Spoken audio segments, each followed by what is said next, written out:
खरं तर राजमाता अहिल्यादेवी फाउंडेशन हे जे स्थापन करण्याचा उद्देश एकच आहे की अहिल्यादेवी होळकर ह्या एक सर्व समाजाला न्याय देणाऱ्या आणि सर्व समाजामध्ये एक चांगल्या पद्धतीचं उत्तम प्रशासक करणाऱ्या व्यक्ती म्हणून होत्या. आजही धनगर समाजामध्ये भटकंती करणारा समाज आहे. आमचे व्यक्ती आहे की एका दिवसाच्या बाळापासून तर 90 वर्षाच्या म्हाताऱ्यापर्यंत आजही भटकंती करतात. म्हणजे आजही धनगर समाजाची महिला बाळाला जन्म ही शेतात देतात. आज जर तिनं ह्या शेतात जर बाळाला जन्म दिला असेल तर लगेच ती त्याच दिवशी तिला दुसऱ्या जागेवर दुसऱ्या शेतात जावं लागतं. ही अशी सातत्यानं त्यांची भटकंती आहे. आज साधं उदाहरण म्हटलं की त्या रस्त्यानं समृद्धीच्या याच्यामध्ये आम्ही जवळपास मुंबईला जर पोचायचं जर एका गाडीचं 1200 रुपये आम्ही टोल त्या ठिकाणी भरतो. आज तुम्ही तिथे जर जाल तर रेस्टॉरंट जर फूड मॉल जर बघितले पूर्ण मोनोपॉली त्या ठिकाणी झालेली आहे. त्या ठिकाणी जर तुम्ही बघितलं तर एक चहाची कॅन सकाळी गरम केली चहा करून आणला असेल तर संध्याकाळपर्यंत तो गरम करून दिला जातो.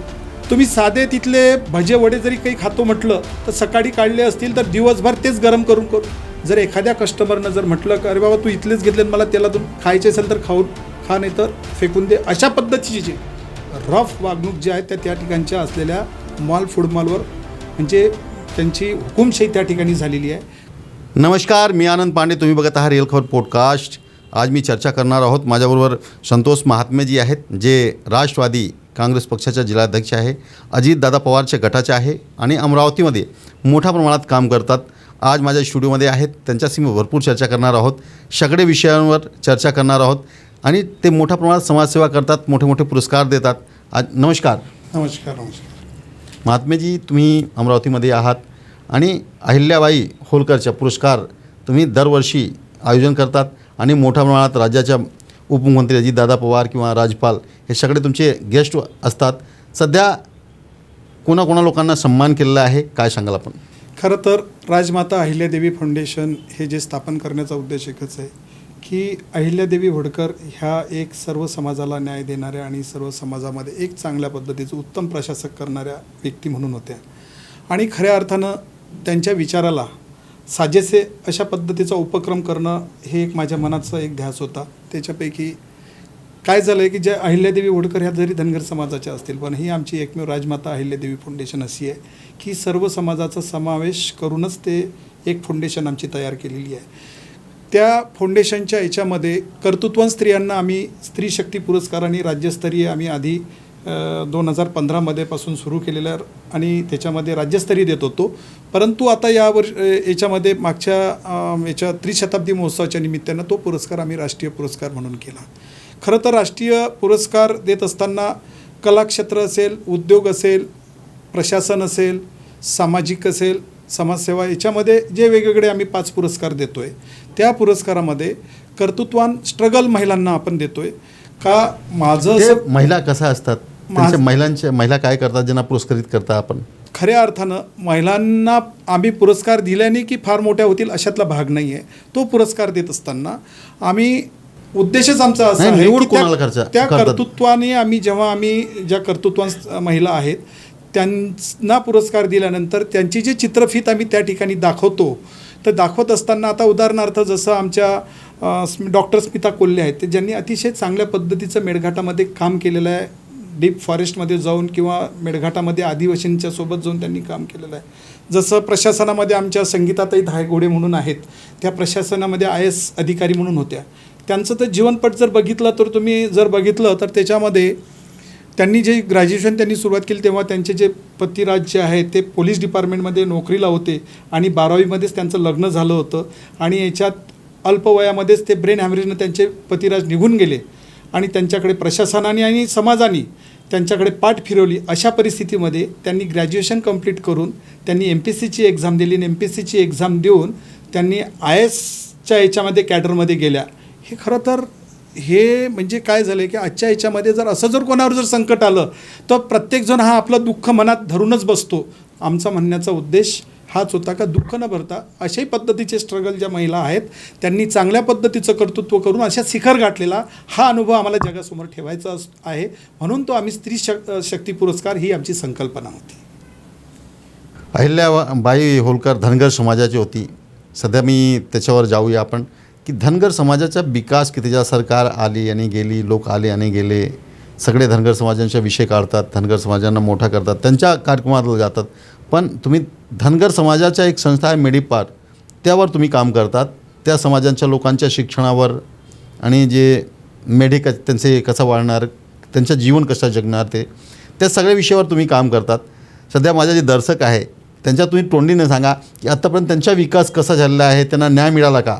सगळ्यात महत्त्वाचं असं आहे की धनगर समाजाची व्याप्ती ही संपूर्ण महाराष्ट्रामध्ये आहे. नुसतं महाराष्ट्रभरातच नाही तर पूर्ण देशभरात आहे. परंतु वेगवेगळ्या राज्यातल्या वेगवेगळ्या समस्या आहेत. त्यापैकी महाराष्ट्रातल्या धनगर समाजाची एक वेगळी समस्या आहे. आता त्याचे अनेक आरक्षणाचे मुद्दे वगैरे असतील, पण तो विषय मी कधी स्वतः हाताळलेला नाही आहे. परंतु त्याच्यामधलाच एक आजही धनगर समाजामध्ये भटकंती करणारा समाज आहे. आमचे व्यक्ती आहे की एका दिवसाच्या बाळापासून तर 90 वर्षाच्या म्हाताऱ्यापर्यंत आजही भटकंती करतात. म्हणजे आजही धनगर समाजाची महिला बाळाला जन्म ही शेतात देतात. आज जर तिनं ह्या शेतात जर बाळाला जन्म दिला असेल तर लगेच ती त्याच दिवशी तिला दुसऱ्या जागेवर दुसऱ्या शेतात जावं लागतं. ही अशी सातत्यानं त्यांची भटकंती आहे. आज आरोग्य असेल, शिक्षण असेल, ह्या सर्व मूलभूत सुविधेपासून ते वंचित आहेत. परंतु त्यांनी कधीही स्वतःला योजनेचा लाभ मिळावा याच्यासाठी कधीही त्यांनी. तुमची संस्था आहे, त्या संस्थामार्फत तुम्ही काम करतात. अशा लोकांच्या शिक्षणासाठी, त्यांचं जीवन कसं चांगलं होऊ त्याच्यावर काम करतात. आत्तापर्यंत सरकार तुमची पण होती आणि आणखीन लोकांची सरकार आली गेली बेरोजगार, पण हे समाजाचा विकास किती झाला काय सांगाल आपण? खऱ्या अर्थानं आमची मेंढपाळ धनगर विकास मंच जे स्थापन करण्याचा उद्देशच असा होता की त्या लोकांवरती सातत्यानं फॉरेस्ट डिपार्टमेंट असेल, बाकीचे पोलीस प्रशासन असेल, ह्या गावावरून त्या गावावर जात असताना त्यांना होणारा त्यांचा त्रास, त्यांच्यावर होणारे अन्याय, त्यांना वाचा फोडण्यासाठी, त्यांना सपोर्ट करण्यासाठी आमची मेंढपाळ धनगर विकास मंच ही स्थापन झाली आणि त्यांच्यासाठी संघर्ष करत होती. परंतु कालांतरानंतर माझ्या लक्षात हे आलं की यांच्यासाठी संघर्ष करून मोर्चे काढणे, हे करणे, हे वगैरे हा काही त्याच्यामध्ये शेवट चांगला नाही आहे. परंतु खऱ्या अर्थानं त्याच्यासाठी उपाययोजना कराव्यात असं आमचं एक मेंढपाळ धनगर विकास मंच उद्दिष्ट होतं. त्याच्यामध्ये आम्ही एक आता तुम्हाला सांगतो, शासन दरबारी आम्ही बरेचसे त्याचे निवेदनं पण दिले, बरेचदा शासनाने आम्हाला त्याचे आश्वासन पण दिले, बरेचदा आम्हाला अजितदादांनी सुद्धा त्याच्यामध्ये चांगल्या पद्धतीचे एक बैठक लावून यांना ह्या लोकांना स्थावर करावं अशी दादांची पण इच्छा होती. त्याच्यामध्ये दादांनी 100 कोटी शेळीमेंढी विकास महामंडळाला पण दिले. त्याच्यामध्ये शासनाला सूचना पण दिल्या का त्याच्यातला काही पैसा जो आहे भाग भांडवलमधून ह्या यांना एक पायलट प्रोजेक्ट उभारण्यासाठी तुम्ही काहीतरी करा अशा पद्धतीचं सुद्धा सूचना दिल्या. आता काही दिवसाच्या आधी तुम्हाला माहिती असेल, आमचे आपले कृषी मंत्री दत्तमामा भरणे यांच्या दालनामध्ये कृषी विभाग आणि पशुसंवर्धन विभागाला संयुक्त घेऊन एक तशी एक पद्धतीची बैठक पण. त्याच्यामध्ये मागणी आमची एकच होती की यांची आता भटकंती थांबवल्याशिवाय त्यांना कुठेही स्थिरता मिळणार नाही किंवा त्यांच्या मूलभूत सुविधा त्यांना मिळणार नाही. म्हणून मी त्याच्यामध्ये एक प्रोजेक्ट केला की यांना अर्धबंदिस्त करण्यात यावं. गव्हर्नमेंटनी 50-50 कुटुंबांचं, जसं MIDC आपण म्हणतो, MIDCला जसं उद्योगाच्या ह्याच्यासाठी मूलभूत सुविधा दिल्या जातात, त्या मूलभूत सुविधा देत असताना त्या ठिकाणी सगळ्या सोयी देऊन आपण हे करतो. तशाच धर्तीवर MIDCच्या धर्तीवर आमच्या मेंढपाळांना तिथे आम्हाला जनावरं द्या असं अजिबात म्हणणं नाही, परंतु लागणाऱ्या आवश्यक मूलभूत सुविधा तिथे शेड असेल, त्यांना चारा निर्माण करण्यासाठी जागा असेल, त्याच्यामध्ये तिथे पाणी असेल, त्या ठिकाणी त्यांनी पूर्ण करून द्यायला पाहिजे. आणि त्या मूलभूत सुविधा जर केल्या तर त्याच्यापासून अनेक फायदे त्याच्यामध्ये होऊ शकते. त्याच्यामध्ये खरं तर आज अख्खा कुटुंब त्याच्या मागे फिरतोय. पण माझं म्हणणं आहे की तो जर प्रकल्प आणि प्रोजेक्ट जर अर्धबंदिस्ताचं जर झालं तर कुटुंबातले 2च व्यक्ती, पुरुष व्यक्ती तिथे ते काम करतील आणि बाकी कुटुंब गावाकडे राहून पाहिजे त्या व्यवस्थेची ते आरोग्य सुविधा, शिक्षण त्यांना मिळू शकते असं आमचं मत आहे. त्या धर्तीवरच आता तो पायलट प्रोजेक्ट करण्यासाठी आता दत्तामामा भरणेंच्या उपस्थितीमध्ये जे बैठक झाली त्याच्यामध्ये धुळे असेल, अमरावती असेल, बुलढाणा असेल आणि सोलापूर असेल, अशा 5 जिल्ह्यांना पायलट प्रोजेक्ट म्हणून उभारा असं त्यांनी म्हटलेलं आहे. परंतु हे करत असताना त्याची सुविधा संपूर्ण महाराष्ट्रातल्या मेंढपाळ धनगरांना मिळायला पाहिजे हेच आमचं म्हणणं आहे. पण पायलट प्रोजेक्ट केल्याशिवाय त्याच्यामध्ये अडचणी काय येतील हे समजून घेतल्या जाणार नाही. आता मी अपेक्षा करतोय सरकारकडनं की सरकार चांगल्या पद्धतीनं त्याच्यामध्ये मदत करेल आणि तो यशस्वी होऊन माझा भटकंती करणारा हा मेंढपाळ धनगर हा मुख्य प्रवाहामध्ये आल्याशिवाय राहणार नाही अशी मला शाश्वती आहे. हे ज्या दिवशी होईल त्या दिवशी खऱ्या अर्थानं माझं मेंढपाळ धनगर विकास मंचचा जो प्रयत्न आहे ते फलित झालं असं मी समजेल. धनगर समाजाला न्याय कधी मिळेल हे मोठा प्रश्न आहे. आत्तापर्यंत न्याय मिळालेला नाही आहे. ते भटकंती लोक करतात आणि त्याच्यावर त्यांचं जीवन अवलंबून आहे आणि ते जीवन तसंच जगत आहेत. त्याच्यासाठी हे संतोष महात्मे जे आहेत काम करतात. त्यांच्या जे संस्था आहेत त्यांच्या उद्देश तेव्हा पूर्ण होईल जेव्हा हे धनगर समाजाला न्याय मिळेल आणि त्यांच्या मुलाबाळांना शिक्षणाची सुविधा भेटेल. पण सरकार आली आणि गेली, पण आत्तापर्यंत कोणीही त्याच्यावर लक्ष घातलं नाही. हे मोठा विषय आहे महाराष्ट्राचा. हे कधी संपेल हे पण एक महत्त्वाचा प्रश्न आहे. सध्या मी दुसऱ्या विषयावर जाऊ की जर तुम्ही बघत असाल तर जे समृद्धी महामार्ग आहे ते तयार झाला आणि महाराष्ट्राचा विकास झाला म्हणून अशी घोषणा करण्यात आली. विकास किती झाला, समृद्धी महामार्गाचे लोकांचे फायदा किती आहे, नुकसान काय सांगाल आपण? त्याच्यामध्ये खरं तर जसं बघितलं तर आमच्या विदर्भातले मुख्यमंत्री माननीय देवेंद्रजी फडणवीस साहेब यांचा तो ड्रीम प्रोजेक्ट म्हणून एक समृद्धी महामार्ग मुंबई हा तेव्हा योजना आखण्यात आली. खरं तर समृद्धी महामार्गामध्ये शासनाचा जरी पैसा असेल म्हणजे तो जनतेचा पैसा आहे. जनतेचा पैसा जरी असेल तो पण तो प्रकल्प राबवत असताना बरेचसे शेतकरी हे भूमीनसुद्धा त्याच्यामध्ये झालेले आहेत. म्हणजे शेतकरी भूमीन झाला असेल तर त्याच्या पर्यायाने त्याचा परिणाम जो आहे तो शेतकऱ्यांवरती आपला शेतमजुरांवरती पण आलेला आहे. मान्य आहे, कारण त्या समृद्धी महामार्गामध्ये उद्दिष्ट असं होतं का नागपूर असेल, वर्धा असेल, अमरावती असेल, त्याच्यानंतर वाशिम असेल, जालना असेल, औरंगाबाद असेल, काही अहमदनगर आपला अहिल्यादेवी नगरांचा एक जिल्हा म्हणून जो आहे तो असेल, किंवा नाशिक असेल, किंवा ठाणे असेल, ह्या सर्व जिल्ह्यांचा समावेश असलेला तो समृद्धी महामार्ग त्या ठिकाणी झालेला आहे. परंतु आज समृद्धी महामार्गाचं जर बघितलं तर आज परिस्थिती जी काही अपेक्षा होती ते काय परिस्थिती, सध्या परिस्थिती काय? परिस्थिती त्यामध्ये अशी आहे की खऱ्या अर्थानं ज्या पद्धतीनं तो रस्ता झाला, मजबूत झाला इथपर्यंत ठीक आहे, परंतु आजची कंडिशन जो आहे तो पूर्ण उखडणं आजच्या तारखेतसुद्धा झालेला आहे आणि लोकांना चालत असताना त्या ठिकाणी सुरक्षित वाटत नाही. नाही, हे महामार्ग सुरक्षित नाही, बिलकुल नाही आहे.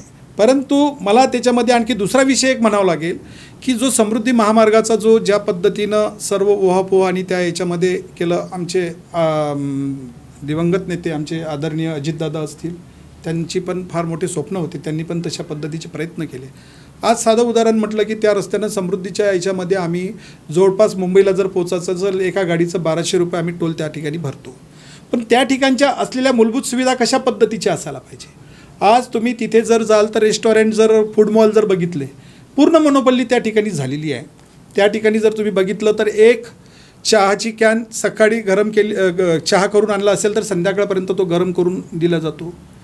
तुम्ही साधे तिथले भजे वडे जरी काही खातो म्हटलं तर सकाळी काढले असतील तर दिवसभर तेच गरम करून जर एखाद्या कस्टमरनं जर म्हटलं की अरे बाबा तू इथलेच घेतले मला तेलातून खायचे असेल तर खा नाही तर फेकून दे, अशा पद्धतीची रफ वागणूक जी आहे त्या ठिकाणच्या असलेल्या फूड मॉलवर म्हणजे त्यांची हुकुमशाही त्या ठिकाणी झालेली आहे. खरं तर आम्ही नेहमीच आता जेव्हापासून समृद्धी महामार्ग झालेला आहे तेव्हापासून आम्ही पूर्ण समृद्धी महामार्गानेच येतो. ही व्यवस्था जेव्हा पाहतो तेव्हा माणसाला दुःख वाटते. खरं तर मी आता आमच्या आदरणीय उपमुख्यमंत्री सुनेत्रा वहिनी यांना एक मी निवेदन दिलं.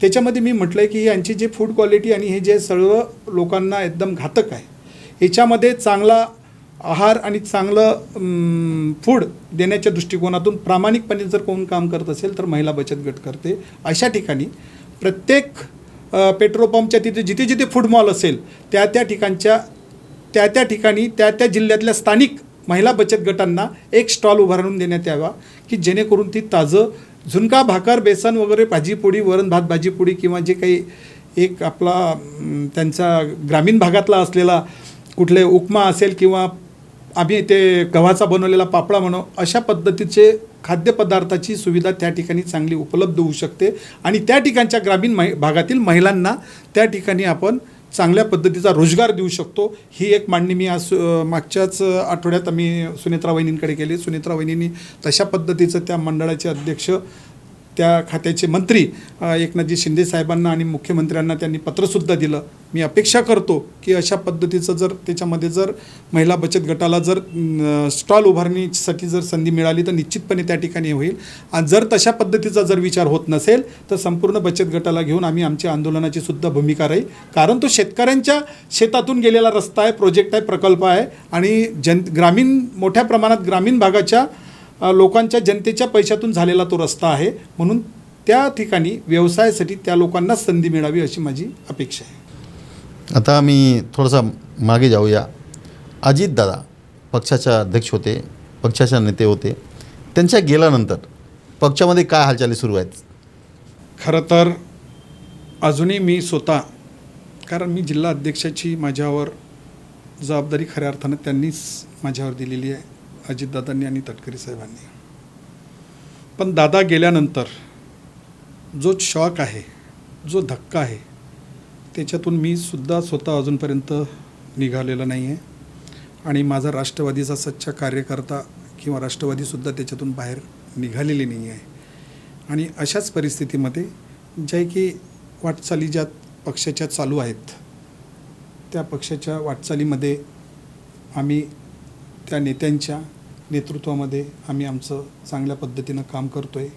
आज अमरावती जिल्ह्याची जबाबदारी माझ्यावर दिल्यानंतर अमरावती जिल्ह्याची पक्षाची भौगोलिक परिस्थितीचा विचार करता त्या ठिकाणचे आमचे आदरणीय नेते संजयराव खोडके साहेब, सुलभाताई असतील, ज्यांनी महाराष्ट्राच्या महिलांच्या विंगमध्ये मोठ्या प्रमाणात चांगल्या पद्धतीनं यशस्वीरित्या काम केलेलं अशा आमच्या आदरणीय सुरेखाताई ठाकरे ह्या ज्या आहेत, त्याचबरोबर आमचे तिथले माजी आमदार देवेंद्रजी भुयार आहेत, त्यांच्या समवेत मी त्यांना सोबत घेऊन चांगल्या पद्धतीनं आम्ही बांधणी करण्याचा आमचा प्रयत्न चालू आहे. येणाऱ्या नगरपालिकेच्या नगरपरिषदेच्या निवडणुकीमध्ये सुद्धा आम्हाला फार टायमिंग कमी मिळाल्यामुळे आम्ही याच्यामध्ये तिथे यश प्राप्त करण्यास जशा पद्धतीचं अपेक्षित होतं ते आम्ही यश जरी प्राप्त करू शकलो नाही, परंतु येणाऱ्या जिल्हा परिषदेच्या निवडणुकीमध्ये निश्चितपणे आम्ही सर्वांचा समन्वय घेऊन, सर्वांची साथ घेऊन चांगल्या पद्धतीनं आम्ही जिल्हा परिषदेच्या याच्यामध्ये स्थान मिळवू ही मी त्या ठिकाणी अपेक्षा करतो. आणि पुढील होणाऱ्या ज्या होणाऱ्या ज्या गोष्टी आहेत त्याच्यामध्ये येणारा जे काही आमचे नेते, राज्यस्तरावरचे नेते असतील, सुनेत्रा वहिनी असतील, आदरणीय आमचे सुनील तटकरे साहेब असतील, प्रफुल्ल पटेल साहेब असतील, यांचे जसे जसे आम्हाला आदेश प्राप्त होतील तशा पद्धतीचं आम्ही करू. दादाच्या गेल्यानंतर पक्षामध्ये कशी कमी त्यांची दादाची खळते काय सांग? प्रश्नच नाही, दादा होते, आम्ही तेच अपेक्षा आता करतो. वहिनी आलेली आहेत, पण आता आम्हाला तेच अपेक्षा आहे की दादांच्या पक्षामध्ये आता आमच्या सुनेत्रा वहिनी, त्याचनंतर आमचे पार्थदादा, जयदादा यांच्याकडनं मोठ्या प्रमाणात मोठ्या ह्याच्यामध्ये आम्हाला फार मोठी अपेक्षा आहे. आणि तशा पद्धतीचं ते आम्हाला न्याय देतील किंवा ते आम्हाला आदेश देतील किंवा जे आमच्याकडनं काम करून घेतील सामावून घेतील आपलं हीच खरी आम्हाला आमच्या दादांच्या रूपामध्ये आम्ही त्याच्यामध्ये श्रद्धांजली समजू. सुनेत्राताई आल्यानंतर, सुनेत्राताई उपमंत्री आहेत, सध्या जे कामकाज चाललं आहेत कसं चाललं आहे काय सांगाल आपण? प्रश्न कसा झाला, पक्षाचे बांधणी किंवा लोकांचे काम दादासारखं होतं आहे का? खरं तर सुनेत्रा वहिनींच्या बाबतीत जर बोललो, तुम्ही म्हटलं आता की दादांसारखं काम होतं का, खरं तर ती आई आणि माऊली म्हणून संपूर्ण राष्ट्रवादीला एवढा दुःखाचा डोंगर कोसळल्यानंतरही सुद्धा आमच्यासारख्या कार्यकर्त्यांना, पक्षाला त्यांनी पदरात घेतलं. आज तिसरा दिवस, आज लोक काय चर्चा करतात करू द्या, काय टीका करतात करू द्या, ते राजकीय भावनेतून ते करतायत, परंतु एवढा मोठा दुःखाचा डोंगर त्या वहिनींच्या याच्यावर असतानासुद्धा आज पूर्ण महाराष्ट्र पूर्ण दुःखात होता, तरीसुद्धा म्हणजे त्या लोकांना सामावून घेणं म्हणजे त्या लोकांना पोरकं वाटू नये याच्यासाठी त्यांनी स्वतःचं दुःख हे बाजूनं ठेवून त्यांनी आज राज्याच्या उपमुख्यमंत्री पदाची त्यांनी जबाबदारी घेतली. हे खरं तर आमच्यासाठी फार वेगळा विषय आहे, कारण आम्हीच त्याच्यातून निघालो ना, त्यांचे तर पतिराज गेले. अशा परिस्थितीमध्ये त्यांनी असा निर्णय घेणे आणि आम्हाला पोरकं होऊ दिलं नाही, हे तर खरं त्या माऊलीला मी सलाम करेल. आता अशी बातमी आहे की पक्षावर लोकांचे, पक्षांचे जे मोठे नेते आहेत त्यांचे डोळे आहे, पक्ष वाढवण्याचा प्रयत्न करत आहेत, त्याच्याबद्दल काय सांगाल आपण? त्याच्याबद्दल खरं तर मी म्हणतो त्याच्यामध्ये निर्णय घेण्यामध्ये पूर्ण जे की आमचे राष्ट्रवादीचे जे कोणी नेते असतील किंवा जे आहेत ते तो निर्णय घेण्यामध्ये सक्षम आहेत, परंतु जिल्हा अध्यक्ष म्हणून मी फार एक छोटा माणूस आहे, त्याच्यावर मी न बोललेलो. पक्ष वाढवण्याचा प्रयत्न सुरू आहे का सध्या? पक्ष वाढवण्याच्या सूचना त्यांनी तशा पद्धतीच्या दिलेल्याच आहेत. वाढवण्याचे नाही, पक्ष माझ्याकडे यावा, आणि आणखी लोक पक्ष माझ्याकडे यावा, असा परिस्थिती सध्या निर्माण झाली का? असं मला कुठेतरी वाटत नाही आहे. कारण ह्या सगळ्या मी ज्या चर्चा ऐकतो हे आम्ही आपल्या मीडियाच्या आणि माध्यमातून, प्रसारमाध्यमातूनच ऐकतो. तसं मला तर काही असं दिसत नाही आहे की बा असं वळवणे वगैरे वगैरे मला नाही वाटत. कारण ते सध्या चांगल्या पद्धतीनं आमच्या सुनेत्रा वहिनीसाहेब त्या करतायत.